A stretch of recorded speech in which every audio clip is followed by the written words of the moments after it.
असलम भाई, दुबई का चश्मा, चीन की चड्ढी और ईरानी चाय। बॉलीवुड फिल्म का यह गाना आपको याद होगा और यह भी पता ही होगा कि भारत में 19वीं सदी के अंत में फारस यानी ईरान से आए प्रवासियों ने मुंबई, पुणे और हैदराबाद जैसे शहरों में कैफे खोले। मगर ठहरिए, प्याली में तूफान उठा हुआ है। बात दरअसल चाय की प्याली से बहुत आगे निकल चुकी है। इजराइल और अमेरिका के ईरान पर किए गए हमले और ईरान के मिडिल ईस्ट के अमेरिकी ठिकानों पर किए गए हमलों से दुनिया हिली हुई है। और इसकी शुरुआत हुई 28 फरवरी को, जब इजराइल और अमेरिका ने ईरान की राजधानी तेहरान सहित कई शहरों पर हमले किए। हमले में ईरान के supreme leader Ayatollah Ali Khamenei सहित कई नेता मारे गए हैं। गौर किया जाए कि इन हमलों के ठीक 2 दिन पहले प्रधानमंत्री मोदी न केवल इजराइल के दौरे पर थे, बल्कि वहां की संसद को भी संबोधित किया था। विपक्षी कांग्रेस सहित कई विश्लेषक पूछ रहे हैं कि क्या नेतन्याहू ने मोदी को इस हमले की तैयारी की जानकारी दी थी। हकीकत यह है कि भारत सरकार की ओर से अब तक ईरान के हमलों को लेकर इजराइल और अमेरिका की निंदा तक नहीं की गई है, जबकि इस हमले में स्कूली बच्चों सहित अनेक निर्दोष लोग मारे गए हैं। दरअसल सवाल ईरान और भारत के ऐतिहासिक संबंधों का भी है। सवाल यह है कि क्या भारत और ईरान के रिश्ते इतनी दूर चले आए हैं कि इस घनघोर संकट के समय भी हम अपने ऐतिहासिक मित्र का हाल तक न पूछें। दूसरी ओर प्रधानमंत्री मोदी ने खुद एक्स पर पोस्ट के जरिए बताया कि उन्होंने इजराइल के प्रधानमंत्री बेंजामिन नेतन्याहू से फोन पर बात कर क्षेत्रीय तनाव पर चर्चा की है और नागरिकों की सुरक्षा को लेकर चिंता जताई है। यही नहीं, पीएम मोदी ने एक्स पर एक अन्य पोस्ट के जरिए बताया है कि उन्होंने संयुक्त अरब अमीरात के राष्ट्रपति शेख मोहम्मद बिन जायद अल नहयान से फोन पर बात कर यूएई पर किए गए भीषण हमले की कड़ी निंदा की है। पीएम मोदी की एक्स टाइमलाइन पर इस रिपोर्ट के तैयार किए जाते समय तक तो ईरान में हुए नुकसान को लेकर कोई पोस्ट नहीं नजर आई। आखिर ऐसी क्या मजबूरी हो गई कि हम ईरान को भूल गए।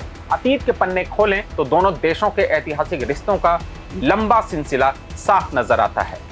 भारत को आजादी मिलने के कुछ महीने बाद ही 15 मार्च 1950 को दोनों देशों के बीच राजनयिक संबंध स्थापित हो चुके थे। यूं तो दोनों देशों के रिश्तों का इतिहास है। राजनयिक संबंध बनने के बाद भारत ने तेहरान में अपना दूतावास खोला और ईरान ने नई दिल्ली में। 15 मार्च 1956 में ईरान के शाह मंगार अब्बास एंड जादेहान, जिन्हें द शाह भी कहा जाता था, भारत आए थे।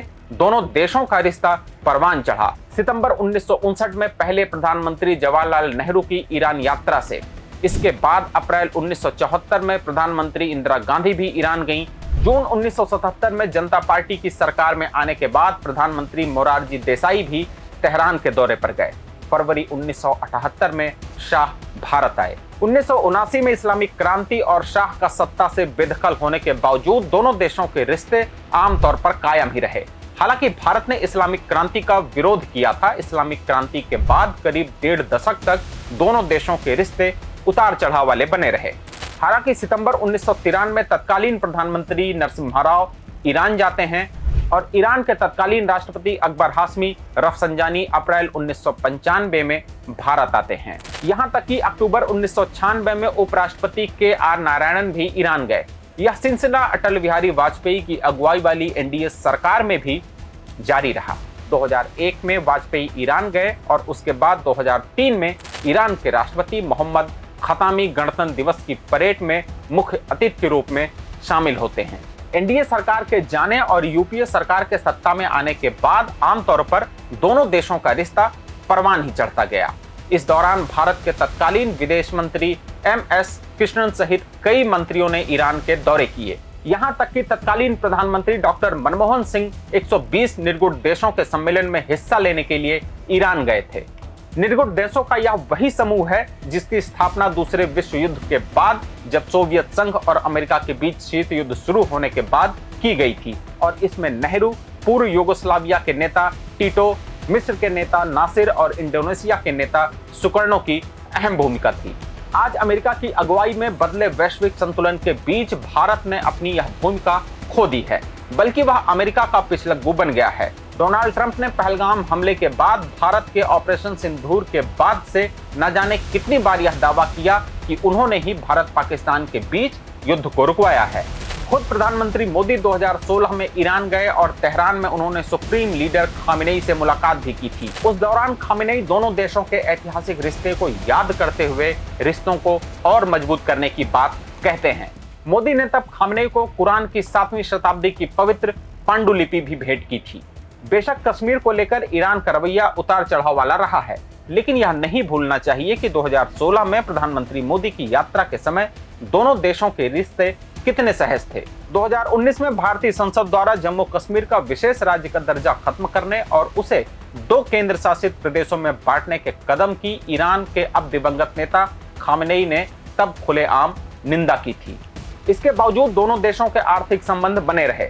यहां तक कि मई 2024 में दोनों देशों ने ईरान के चाबहार बंदरगाह को विकसित करने के लिए एक ऐतिहासिक समझौते पर हस्ताक्षर किए थे, लेकिन अमेरिकी राष्ट्रपति ट्रंप के दबाव में इसी साल जनवरी में उस बंदरगाह पर भारत ने काम रोक दिया। ट्रंप ने ईरान के साथ कारोबार करने वाले देशों पर 25% टैरिफ लगाने की धमकी दे रखी है। इसका असर ईरान से आने वाले तेल पर भी पड़ा है। 17-18 साल पहले यानी 2008 और 9 के दौरान ईरान भारत का दूसरा सबसे बड़ा तेल आपूर्तिकर्ता देश था। भारतीय विदेश नीति के लिए भी यह परीक्षा की घड़ी है और देखा जा सकता है कि मोदी सरकार ने ईरान के साथ ऐतिहासिक रिश्ते को दांव पर लगा दिया है, जबकि ऐतिहासिक, सांस्कृतिक और रणनीतिक रूप से ईरान हमेशा से भारत का भरोसेमंद रहा है। ईरान भारत रिश्ते को आप कैसे देख रहे हैं? इस बदले हुए हालातों में आपकी क्या राय है, हमें कमेंट में जरूर बताइएगा। द लेंस की वीडियोस को दूसरों को भी शेयर कर दीजिए और द लेंस को सब्सक्राइब कर लीजिए। धन्यवाद। देश दुनिया की रखी खबर हर रोज हर शाम कानो कान सुनते रहें द लेंस पॉडकास्ट। रही अपडेट लेंस के साथ।